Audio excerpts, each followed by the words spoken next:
salaamaaleykum président Mamadou Diagne ñu ngi lay nuyu di la ziar daloo jàmm ci suñu panel Wakaam Renaissance di panelu Wakaam di panelu vétéran yi ñu ngi lay dalloo ak jàmm ak salaam comme yow yaay président section football ñu invité la woon tey président pour waxtaan ak yow ci mbirum Wakaam US Wakaam nan nga ko gisee tout d'abord ñu bàyyi la nga nuyonteeg mbooloo mi. ñu bàyyi la nga nuyonte ak mbooloo mi si biir nuyoo bi aussi soo ñu mënee expliquer sa parcours scolaire foo jaar fan nga jàngee ak fan nga yem si jàng merci. asalaamaaleykum wa rahmatullah maa leen di nuyu yéen ñëpp ku ci nekk ci turam ak santam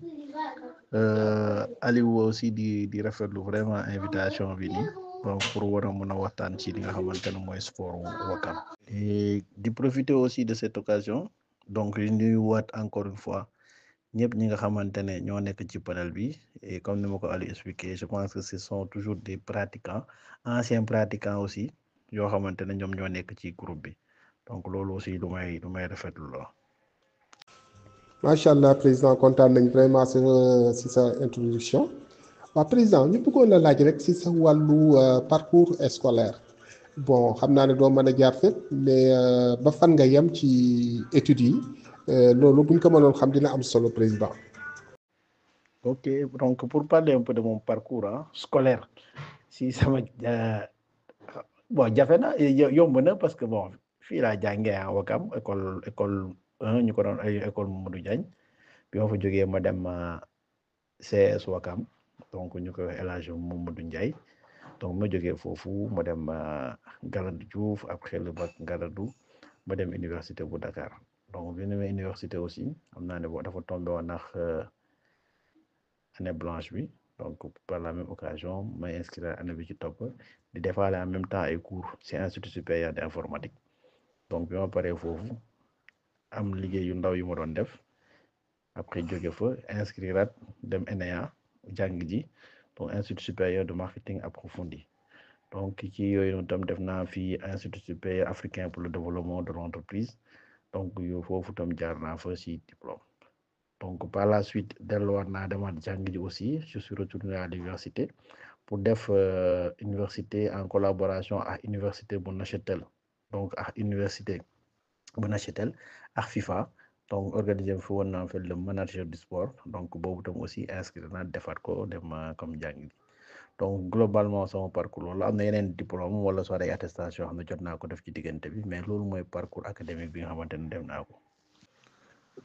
donc Aliou waaw c'est vrai tontu naa ko ci vocal bi jiitu nii mais pour te dire que bon et aussi xam-xam du doy amay continuer ba léegi maa ngi jàng maa ngi jéem a sàkku xam-xam ba léegi daal. merci président kontaan nañ trop président waa président man xam naa la bu baax a baax ci wàllu sport bi wax dëgg yàlla nekk nañ di liggéey ci wàllu US Wakaam mais président est-ce que mën nga ñu wax poste yi nga xam ne moom nga occupé woon avant que ngay ñëw nekk tey président section de football. waaw parcours bon moi je dirais que c'est un yoon bu normal la tamit parce que damay wax ne moi j'ai été basketteur j'ai jamais eu de licence de football dama koy préciser sax parce que damay dégg sax il paraît que nit ñi dañ koy ngunu il n'a pas été footballeur pourquoi il a géré le football pendant longtemps mais comme tout jeune Wakaam moi je pense que bi ma newee xale ba léegi damay suivre US Wakaam musuma football nekk ci donc et si vous vous rappelez donc ci ma àndal bokk kër ku mel ni Ousmane Diagne di leen rappelé wu donc beneen bi ma am chance wu très tôt à l'école primaire Moussa Sow moo doon secrétaire général US Wakaam son fils était dans ma même classe jabaram moo ñu daan defal feuille de match je préférais commencer par le bas donc ñu ngi am ay feuilles di ko def école 1 laay wax d'abord après je suis revenu en fait ba dem CS Wakaam bon par malchance je suis tombé sur Moussa Sow comme mon professeur donc mu jël ma yenn saa yi damay wàcc école mu yónni ma may dem point E fa la Ligue de Dakar ne woon may dem jëli ji enveloppe mais indi sax xawma li ma yoroon donc yooyu ça a pris goût donc il y avait Ousmane Camara aussi qui était là donc qui l'assistait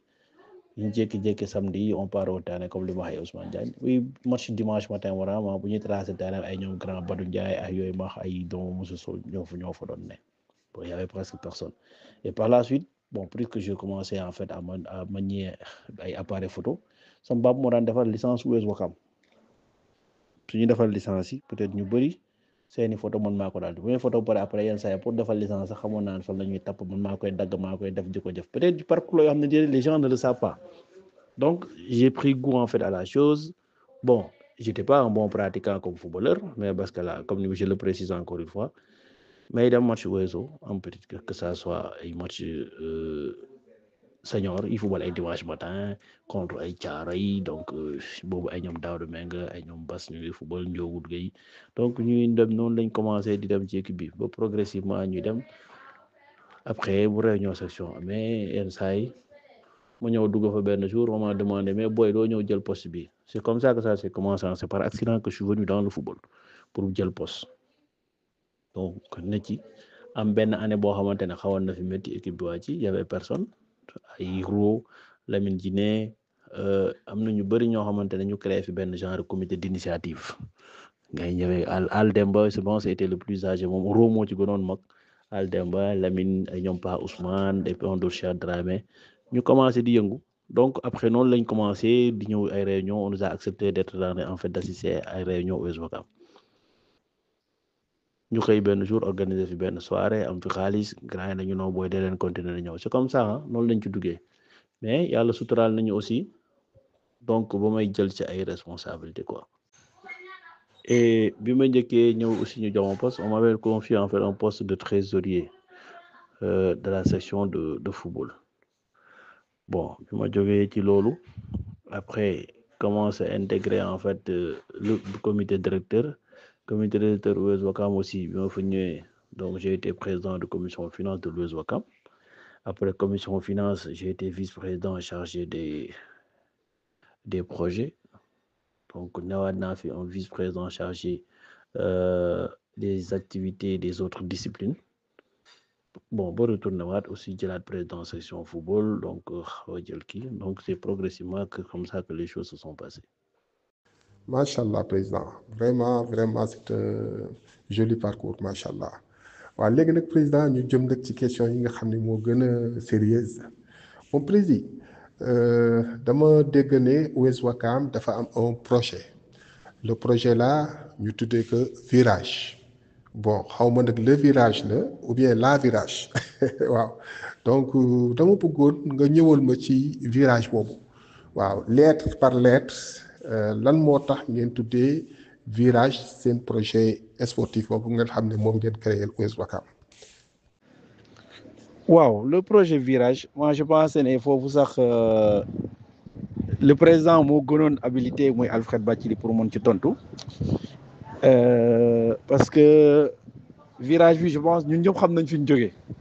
et damay am habitude di wax naan l'US Ouakam était presque enterré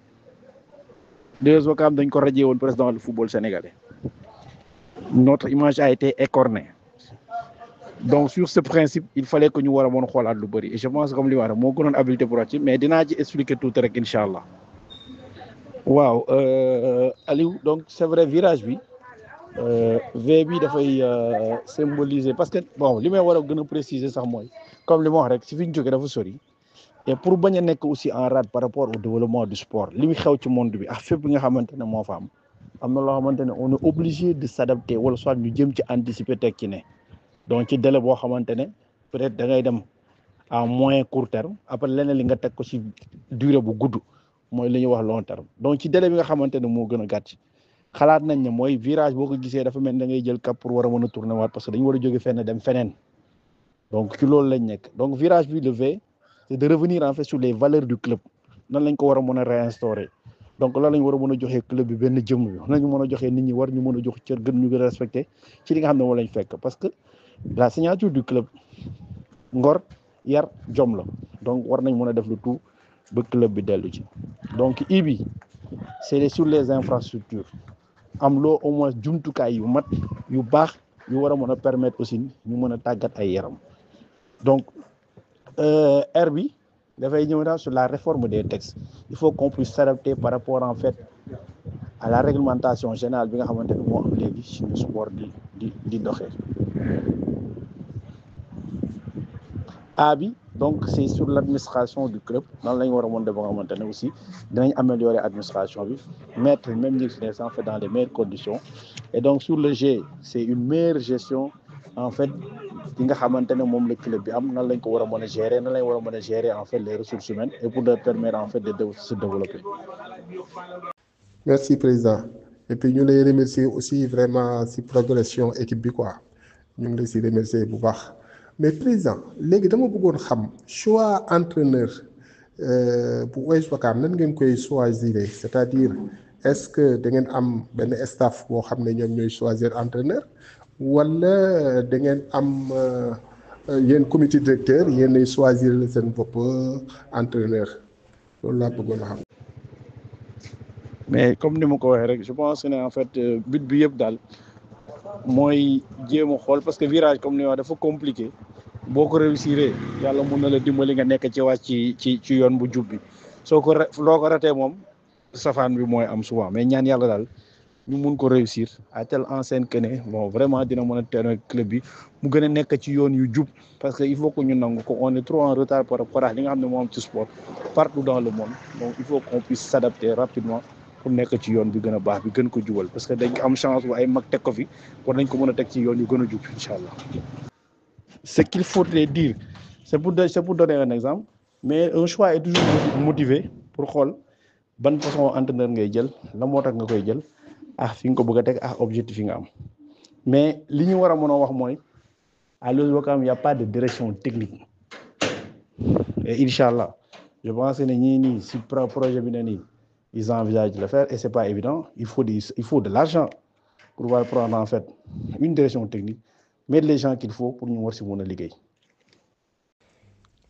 Mais président jërëjëf xam naa ma may la nga julli ba pare parce que man it damay julli mais ma bàyyi fii question boo xam ne après soo paree rek nga répondre ko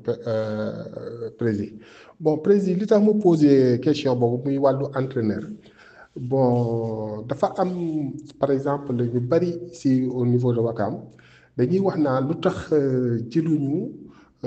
ay entraîneur Ouakam bon je ne sais pas nag si comme ni nga ko waxee seen diplôme yi ñoo tax am déet mais dama lay jox rek ñaari cas yoo xam ne gars yu bari dañ koy faral di wax waaye ku nekk nag as supporter la muy le cas de Gris-Gras muy le cas de Gris Ousseynou Sène ak le cas de Malick Ndiaye waaw donc ñoom ñaar ku nekk yaa ngi sa club kii mu ngi HLM kii mu ngi Ngor. Bon dañu gis ne par exemple est-ce que ñaar yooyu par exemple buñ leen fa joxoon Ouakam ñoom ñaar ñu bokk Ouakam est-ce que équipe bi supporters yi tout ça du ñu gën a suivre kooku ci wàllu technique bi laa lay laaj quoi mais après yeneen dinaa la laajaat yeneen quoi incha allah. salaamaaleykum Renaissance yaar naa leen coach Aline waaw macha allah maa ngi indi benn un grand monsieur Diagne oui suma grand frère. Bon defe naa ne man bi ma koy xam si dirigeant et depuis si Blaise man parce que ñu suñu génération presque Blaise ak yee moom waaw defe naa ne depuis boobu ba léegi ma ko xamee ba léegi mu si club bi à l'approche du club ma si jóge bon c'est à saluer quoi yow kii nga oo nii sax xam nga bu doon lii mën nañ koy yaatal ba Ouakam yëpp di ko jot bon ça serait quelque chose quoi parce que am na ñoo xam ne parce que déjà ñun ñii sama génération yi ñi xamul moom déjà mu ngi lay wax parcours fi mu débuté rek beneen affaire la quoi bon Diagne ñu lay encouragé di la féliciter di la wax yàlla gën a suturaal quoi yéene bi ngeen am jàpp boobu tey bàyyi leen yàlla moo tënk leen ko si barke seen naaw xam nga jaajëf coach. waaw Aliou jërëjëf moi je pense jërëjëf yàlla na yàlla nangul julli yi donc fajal suñu aajum musal ñu seytaane def dolli ñu sutura incha allah donc par rapport à question boobu sur le choix donc je pense que muy je veux pas peut-être voulais pas personnaliser et comme je me dis je m'attends à toute question lu ma ci laaj aussi dina lu neexee yàlla naa ci tontu muy kaawu Malick Ndiaye Ousseynou Sène su ma juumul ils font partie des plus diplômés tu peux rajouter même Jo Senghor donc mu ngi ci donc y en a d'autres si vous avez vu ñoom ñëpp ku ci nekk US Ouakam def na le tout pour liggéey ak yow donc liggéey ak yow mais comme li may wax si le circuit c'est un circuit normal, ils ont leur place dans ce club. Donc, fii lañ bokk d'abord loolu mooy li gën a précis donc fii lañ bokk et le football aussi c'est devenu quelque chose d'universel li may wax gars yi ngay gis kuy appesanteur en te disant que ne un joueur de Ouakam un entraîneur de Ouakam lu war a mën a ne la te am na fi ba tey te bu neexee yàlla dina amaat donc parce que li koy indi mooy moi je pense que ñoom sax boo laajoon Malick wala nga laaj Ousin man max ñoo ma àndoon la préparation hivernale de 2016 ñoo ànd dem Maroc on a rajouté Moussa Katchou. L'idéal même dans la discussion c'était d'avoir en fait un staff technique en dehors de ñoom trois ku mel ni Latir bokk ci ñoom staff boo xamante ne au moins on se dit que ñu mën a mettre en place en fait benn direction technique sous la coupole en fait de Passouri. C'était ça l'objectif et ci loolu je pense que on l'a repris pour essayer de travailler au niveau de la base. Donc loolu c'est sur des principes Malick tu peux lui demander je pense que ne fii ñun ñëpp ay mbokk lañ Ouakam amul lu nit ñi di ngunu wala soit di ko wax il faut que c'est ça c'est bien tu as bien fait de poser la question Malick tu peux lui demander jour yi Malick Daaf di démissionner après une concertation man maa ñëw këram maa ko woo téléphone ñëw këram jël ko mu yóbbu équipe bi jël ko contre douane yóbbu ko donc ce qui veut dire que nit ñi fi amul benn warul mun a am dara lu tax boo xamante ne mais c'est pour dire que en fait le football est devenu universel ku ci ne et sur le choix il faut ak li nga xamante ne moom lañ bëgg je pense qu'il y a toujours cette possibilité et il m'arrive souvent et je l'ai dit et je le répète il a sa place dans ce club et comme partout je donne l'exemple de Génération Foot. Génération Foot en fait a pas mal d'entraîneurs et des instituteurs. Ablaye Sarr a été entraîneur national mu nga fa Djibi Fall il est entraîneur national mu nga fa Tafa Seck il a été sélectionneur national mu nga fa Bassoire Diaby mu nga fa Gadiaga mu nga fa boo demee Serigne Sall doy def PJ sax ñoom donc il y a tant d'autres qui sont là-bas et qui travaillent avec eux Mbaye Badji récemment ils l'ont pris ils travaillent avec eux donc c'est pour vous dire que on peut avoir une panoplie d'entraîneurs que tout le monde soit là qu'on travaille pour l'intérêt du club et je pense qu'il y a cette possibilité ku nekk sa place am na fi et ñëpp war nañ mën a nekk donc ce qui veut dire que c'est dans la concertation et qu'il y ait les moyens nécessaires pour que ku nekk war a mën a ñëw ñu xool fan nga war a mën a lan nga mën a jàpp donc pour gérer cette équipe peut-être l'erreur c'est ça moi je le dis tout le monde ne peut pas être au sommet dans la vie ñëpp mënuñ na ci kaw mais am na ku ne foo xamante ne war nga fa mën a jàpp pour ñun ñëpp ñu mën a def liggéey donc loolu moo doon vraiment sama réponse par rapport à ça et pour dire que vraiment lu nit ñi souhaité la lu war a mën a ne la donc encore une fois et si vous avez vu pour aller au-delà entraîneur yi fi ñëw yëpp c'est récemment si vous avez trouvé il y a qu'une personne et au grand maximum 2 qui ne sont pas de Ouakam tout le reste en fait ce sont des Ouakamois et en grande partie des anciens footballeurs. Et tu me permettras même d'anticiper sur une question, même s'il n'y a pas cette question, parce que on a essayé de travailler sur benn affaire,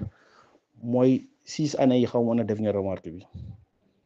Tous ceux qui ont été presque entraîneurs, Serigne moo ñu xawoon a échappé Serigne Modou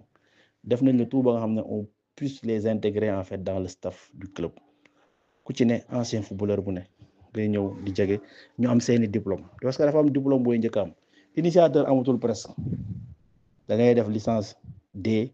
boo ñëwee def licence D après nga def licence C licence C bi sax pour def ko fi mu toll yombul trop donc parce que am na ñoo xamante ne ba léegi mënaguñ ko def parce que yàlla surki mais yàlla suturaal nañu on fait de telle sorte que ne chaque fois mu am stage les gens qui sont là en place de Tigis Carvalho Khali Gueye comment ça s'appelle encore récemment Cëkk Diagne def na bosam Baba def na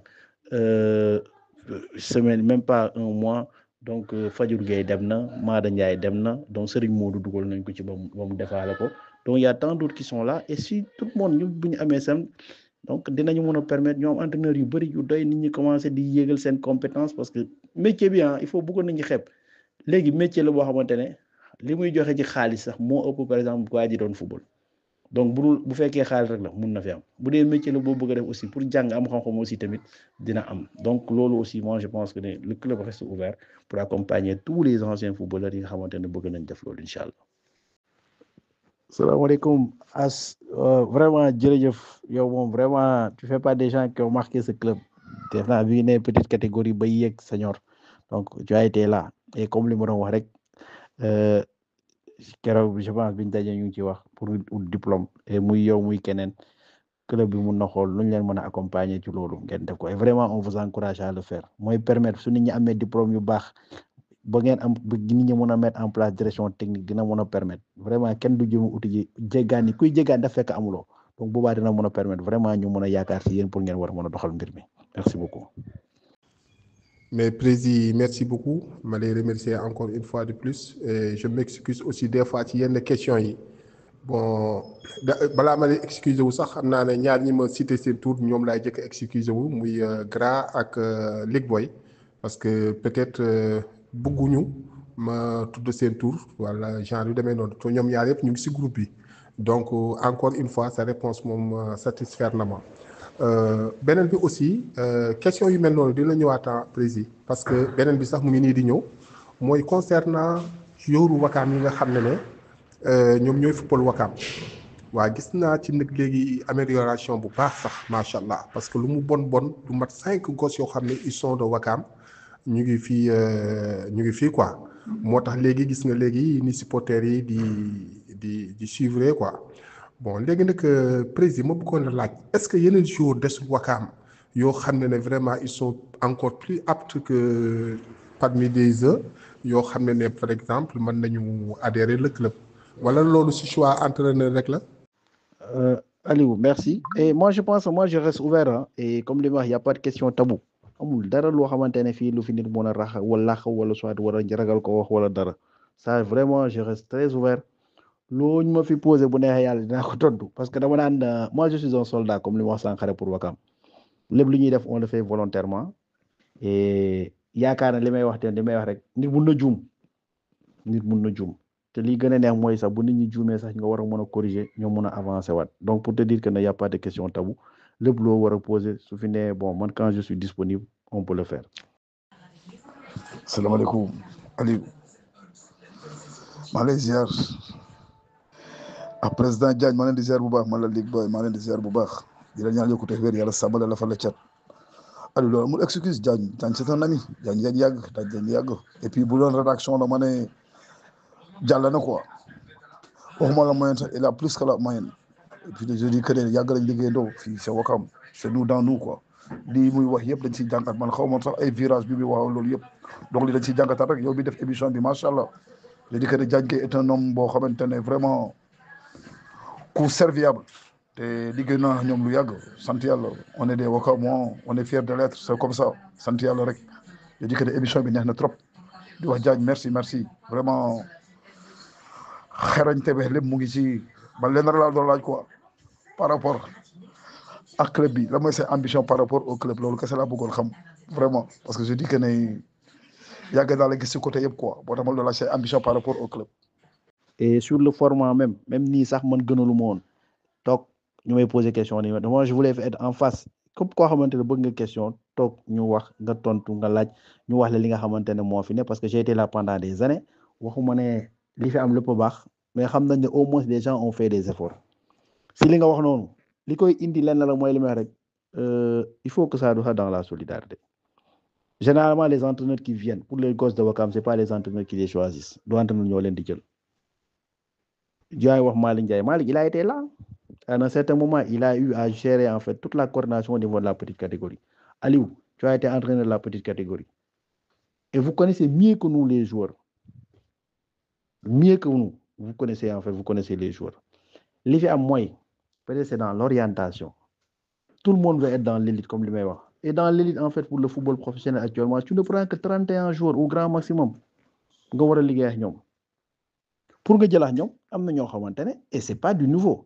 peut-être at yi ni nit ñi di wax ni ñëpp peut-être c'est des gens que les gens ne connaissent pas at yi passé ni yëpp amul at boo xamante ne amul lum néew waxuma sax ay je ne parle pas des seniors mais ay jeunes Tafa Seck bi muy ñëw fii fekk na fi 11 joueurs 10 juniors je dis encore une fois je répète 10 juniors la fi Tafa Seck fekk peut-être si passage am il a fait jouer peut-être 3 ñeneen ñu joué wuñ pendant les 3 ans mais sélection bu mënti am avec la loi des tiers on fait de telle sorte que les jeunes puissent intégrer l'équipe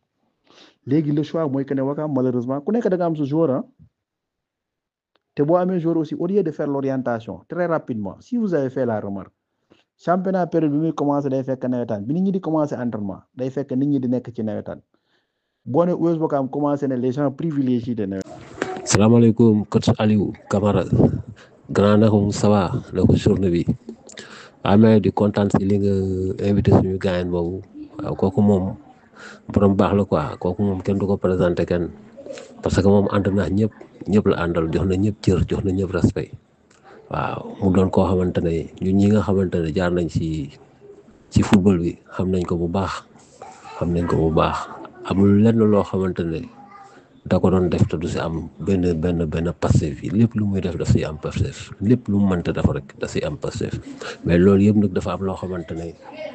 mooy dëggal loolu waaw parce que àdduna moom il faut mu demee noonu bu ñuy jaaree fii il faut ñu des am fu ñu jaar xam nga waaw moom nag dafa bokkoon si ñi nga xamante ne waaw dañu taxaw si sport Ouakam ñun ñëpp xam nañ ko daf si taxaw mais nag néanmoins dinaa ko poser benn question boo xamante ne waaw boo si mënoon répondre tamit dina baax mooy nit dina def dara ngir diw wala nit dina def dara ngir leneen mais di nga def dara mu doon loo xamante ne yow yaa ko bëgg nga def ko ñett yooyu noonu vraiment il faut mu poser question moom maanaam quoi li muy liggéeyal village bi quoi fan la ko teg quoi waaw loolu daal bëggoon naa mu leeral ñu ko quoi jaajëf nekk leen si jàmm jaañ ok. donc comme li may wax donc bu fekkee ne affaire yi dafay nekk généralement au mois de septembre US Ouakam war a commencer avant US Ouakam di commencer boo leen defee remarque équipe yi fi mujjee jaar yëpp si vous avez fait moi j'ai été toujours là li may wax les meilleurs nawetaan ils ont intégré l'US Ouakam mais lañ toog fossé boo xamante nit ñi defuñ ci remarque Ouakam est resté presque sur 4 ans final fait sax boo seene sur 3 ans final nawetaan sax duñ ko def. Tu ne pourrais même pas identifier les joueurs. Kan. Si tout le monde est joueur. Et ces joueurs ont été toujours invités pour venir assister en fait au sein de l'US Ouakam, pour intégrer l'équipe. Moi, je dis souvent, peut-être j'ai été là, d'autres ont été là, mais à chaque fois, nous avons un joueur qui peut-être wax nañu ko té musuñ ko dem jëli wala waxuñ ko mu ñëw entraînement. Mais le joueur ne se présente pas. Et dama naan choix bi aussi, ce n'est pas parce que Diagne Gueye la fa nga ñëw moo lay dugal ci terrain bi. Joueur li lay dugal ci terrain yaa koy prouver. Et pour revenir comme li may wax rek année bi yooyu noonu yëpp presque 4 ans si ginnaaw boo seetloo nos joueurs commencent à avoir des sélections. Père bii nii il a fait toutes ses classes à l'US Ouakam. Père il a été en fait pendant 2 ans capitaine de l'équipe régionale de Dakar. 2 ans capitaine régional.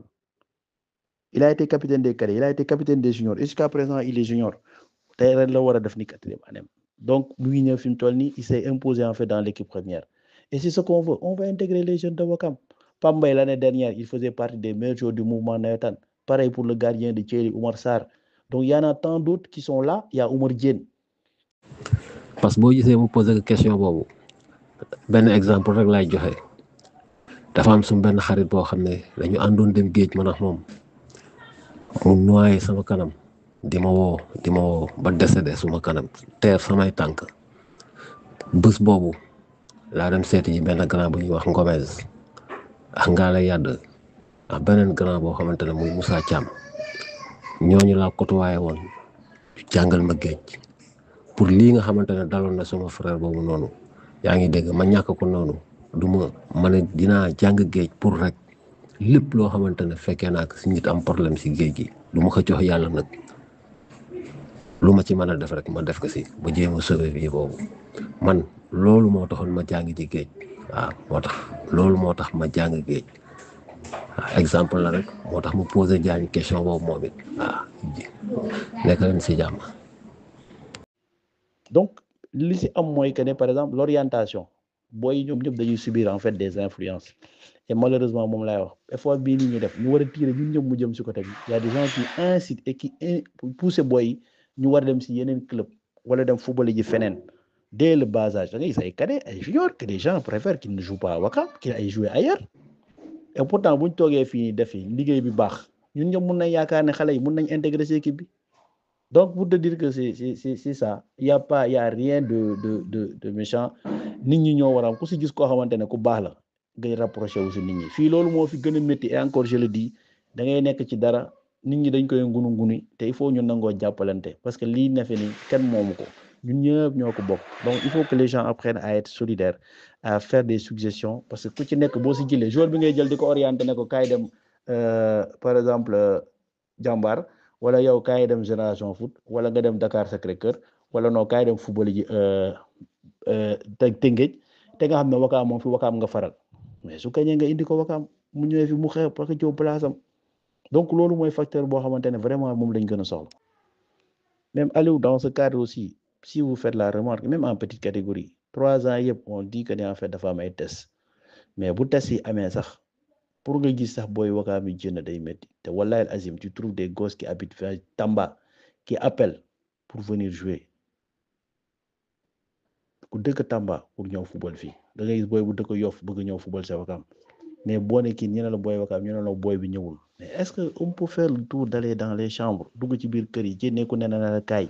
dugal fii entraîneurs yi fi ne ce sont des Wakamois ils font tout pour récupérer les joueurs Xaali Gueye Tigis Carvalho booy yi ñëw leen terrain mais si le gosse n'est pas là mënoo ci dara aussi tamit peut-être les inciter et ce qu'ils ont actuellement ñi fi football ni ñëpp anciens yi ne ci groupe bi ñëpp lii fi gosse yi am avantage bi am na ñi fi jaar ñëpp amuñ ko ils commencent à avoir des sélections ils ont la possibilité d'intégrer l'équipe première rapidement certains ont la possibilité même de voyager on essaie de les mettre dans des conditions de travail li nga xamante ne au moins le minimum pour ñu mën ko def donc là c'est pour te dire que vraiment l'idéal c'est d'avoir le jeune de Ouakam au cas échéant suñ ko amul ñu dem jëli ko